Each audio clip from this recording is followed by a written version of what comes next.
What is up guys, it's me Joe and today is Wednesday, so that means it's all about the books. So this video is the top 5 books I believe are a good gateway into my favourite genre, which is fantasy. Without further ado, I'm going to go into my books and I'm going to tell you reasons why I like these books and why you should read them. At number 5, it is The Novice by, and I'm really going to butcher the author's name, Taran Mahahu. I don't have a clue with this. I'm really sorry. And I apologise to this author every time I mention his name, because I cannot pronounce it. This is The Novice, and this is the first book in, I believe, a trilogy. I'm currently reading the second book in the series at the moment, but I had to put this book in because this book was so good. I believe this is a good gateway book into fantasy due to the fact of its theme and its setting, and the reasons why I will later on explain in this video. Going in at number 4, it is of course the Percy Jackson series. Now, some people may argue that the Percy Jackson series is more Greek mythology than it is fantasy, but it is also very much a fantasy with some genre of Greek mythology. I really love the Percy Jackson series. I've read all the books in this series and I've read nearly all the books in the other series dealing with Percy Jackson. I still have the last one to read. But I just truly in love Greek mythology just from reading these books, and I've learned so much through these books, and it has brought in my love for Greek mythology even more than what it used to be. Of course, Rick Riordan also does a lot of other books based on other mythologies such as the Egyptian gods and now as well as the Norse gods. So Rick Riordan really does know how to use Greek mythology and mythology in just general, and how to bring it into the modern day world and how people would deal with it if it was real. And it's a really good book series. It's really interesting and intriguing, and all the trimmings in this book, it has everything. The series has everything. Go read this series. I don't care how old you are, just read the series. Coming in at number 3 is one of the most recent series that I've completed, and that is the Immortal Series.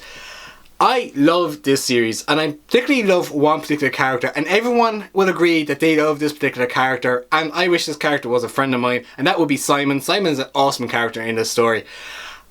Unfortunately, book 2 does let down the series a lot, in my opinion, because I just didn't think it went anywhere there, but it does pick up again in book 3. So if you're going to read the series, get through book 1.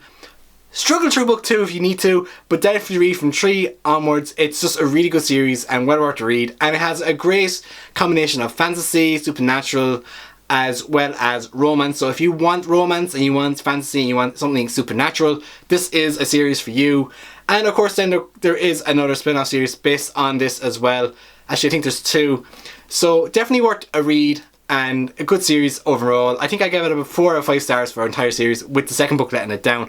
But definitely worth to read. A friend of mine harped on to me about reading the series for so long, and I finally did, and I loved it. Coming in at number 2, and I had to flip a coin for this one, is Throne of Glass by Sarah J. Maas. This is an amazing fantasy series. This has everything. It has magic, action-packed, romance, killing, blood, guts, gore. It's basically Game of Thrones for kids. And it's amazing and well worth to read, and there's 5 books in the series so far, so definitely go check them out. And coming in at number 1, of course, is Harry Potter, the boy who lived. Of course, I don't need to explain what Harry Potter is about because everyone knows what Harry Potter is about. But Harry Potter is the only one on my bookshelf that I could actually remember saying to myself, actually, after reading Harry Potter, I started buying lots of more fantasy books. Before that, I was really into horror books, and R.L. Stine, legend as he is, was probably my favourite author before J.K. Rowling came into play.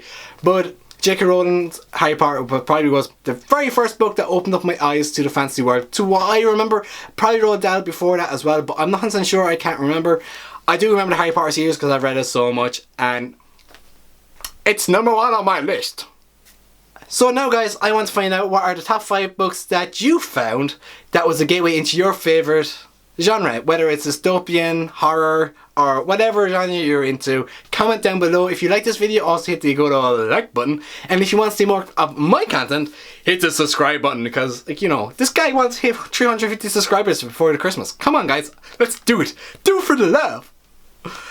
Also, I do know that a lot of the books I mentioned in my videos are young adult. It's just because I find them that little bit more interesting to adult books, though I do read some adult books as well, but they're all fantasy based as well, so it's all good. What is up guys, it's me Joe. What is up guys, it's me Joe, and today this video is all about books What is up, guys? So today is Wednesday, so this is all about books.